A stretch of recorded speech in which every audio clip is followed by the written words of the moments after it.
les romanciers français comme Sébastien Japrisot avec L'été meurtrier, Un long dimanche de fiançailles, enfin tous ces romanciers français, il y a Pierre Magnan aussi avec le commissaire Laviolette, lire des Français qui avaient à la fois un vrai souci d'écriture, souvent avec des effets de style assez originaux, tout en racontant une histoire policière très, très bien ficelée, très, très organisée. Donc c'est vrai que là, j'ai beaucoup aimé ça, enfin je pense que ça a nourri ma façon d'écrire.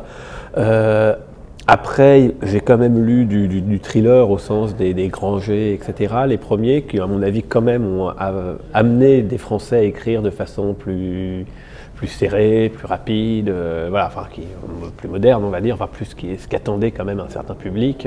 Et donc ça, effectivement, ça n'a pas nourri la façon dont j'ai inventé mes histoires, parce que souvent, je trouve que les histoires sont stéréotypées, sans humour, etc.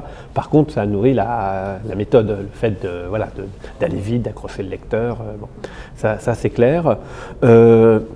Ensuite, c'est aussi tout ça.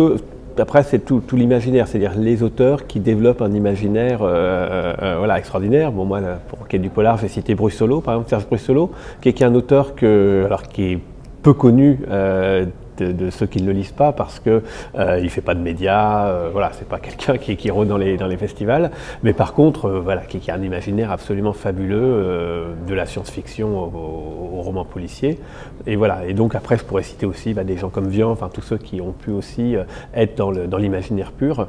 Donc voilà, donc c'est un petit peu ces trois influences, on va dire, la littérature française classique, on aurait même pu rajouter Simenon, etc.